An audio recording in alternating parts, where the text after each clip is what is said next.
Net neutrality is a pretty hot topic, and for good reason. Service providers want to control internet traffic as they see fit, and when you realize that they're not just ISPs but also huge media corporations that are already in control of various news sources, it starts to get a bit scary too. This is, of course, in addition to the nightmare scenario of the internet turning into many overpriced packages, such that you're not able to even use YouTube unless you buy the YouTube package, for example. Net neutrality isn't perfect. It shouldn't even be necessary. In a perfect world, the free market will weed out the competitors that are bad for the consumer. But that's part of the problem. When it comes to internet service providers, the free market has failed. True competition exists in very few areas, and in those areas with competition, I wouldn't be surprised if there was some level of collusion and price fixing. Because of that, net neutrality is necessary, and it's in danger yet again. I'm no good at talking about issues like this, but I know a YouTuber who is, and he has graciously offered to let other content creators use his video as a means of signal boosting this issue. His video is not monetized, and this one won't be either. Everything in that video's description will be included in this video's description, as well as a link to the original video itself. I know that some of you out there hate TotalBiscuit for one reason or another, but regardless of your feelings about this man, please do listen to his video in its entirety. This topic goes beyond me or TotalBiscuit. It has the potential to change the way the internet is used. So here's the video, and I'll see you next time. Ladies and gentlemen, my name is John Bain. You know this is serious if I'm using my real name. In 2014, I produced a short video on the importance of net neutrality. The fact that I'm having to talk about this again in 2017 is frankly ridiculous. But unfortunately, the FCC in the United States is in the process of attempting to once again abolish net neutrality. They're doing it with the unbelievably dishonestly named Restoring Internet Freedom Act. Unsurprisingly, to a lot of you, you will probably realize that that act does the exact opposite of what it claims. This very short video is to give you a quick primer on what net neutrality is, and to explain it to those who don't understand it, and to be shared with perhaps friends, family members, and colleagues that are also not aware of why this is a problem. Net neutrality is the concept that all traffic on the internet should be treated equally. At the moment, the concept of net neutrality is protected under the so-called Title II designation, meaning that it is classified as a utility. That means it's similar to something like water or electricity. You can only charge for the resource used. You can't charge extra for what it is used for. You can't charge a premium if you decide to pour water into a glass and drink it, versus using it to water your plants. That is obviously ridiculous. And yet, abolition of net neutrality would allow for just that. The only people that the abolition of net neutrality benefits are the ISPs, large corporations that stand to gain financially and, of course, constrict and strangle their competition.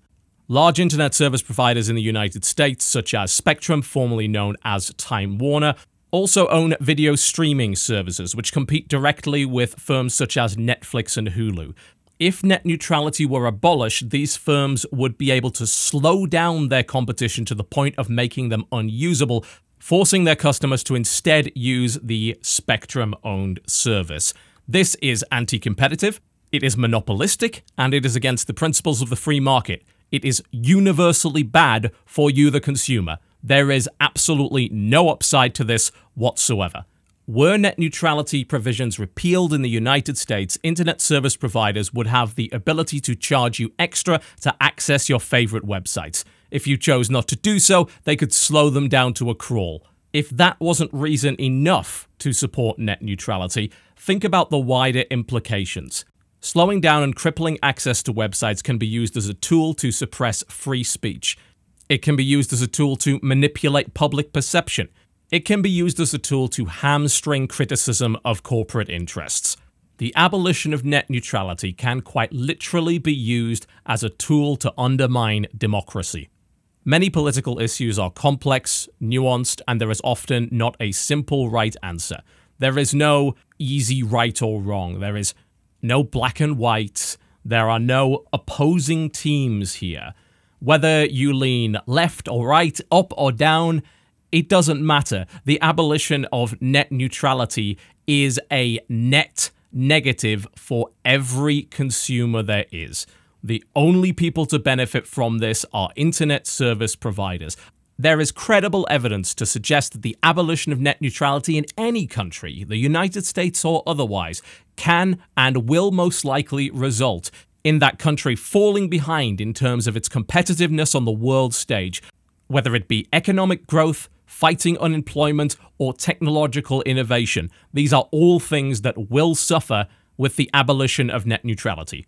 Regardless of your political orientation, unless you happen to be the CEO of a large ISP, you will suffer if net neutrality is abolished. Over the last few months, the large corporations that do oppose net neutrality have been ramping up the propaganda, astroturfing, and shilling efforts. During the FCC's public consultation period, the website was flooded with identical comments accompanied by obviously fake names. The FCC received over 128,000 identical anti-net neutrality comments.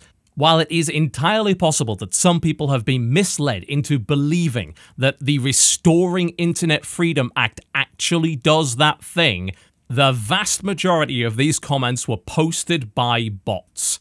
Comcast attempted to aggressively shut down the site ComcastAstroturf.com with a cease and desist order. Make no mistake about it, these large corporations are actively fighting to take away your rights, to take away your freedom, to inconvenience you, and to charge you more money for the same service you are currently getting now. This is not a partisan issue. This is an issue of consumers versus malicious corporate interests. July the 12th is the Net Neutrality Day of Action, and yes, there are things that you can do to help. I've included a list of links in the description below this video, which includes sources that back up everything I've said today, as well as methods to easily contact US Congress members and the FCC. Make no mistake about it, folks, this is a battle for the future of the internet as we know it. I've turned off ads and monetization on this video so that I can, in all good conscience, tell you to share this with as many people as possible. Regardless of whether or not you live in the United States or you don't, this is going to be an issue for you one way or the other. It's important to raise awareness, it's important to educate, and it is important that the astroturfing efforts and dishonest behavior of major corporate ISPs are not left unanswered. Ladies and gentlemen, thank you very much for watching, and I'll see you next time.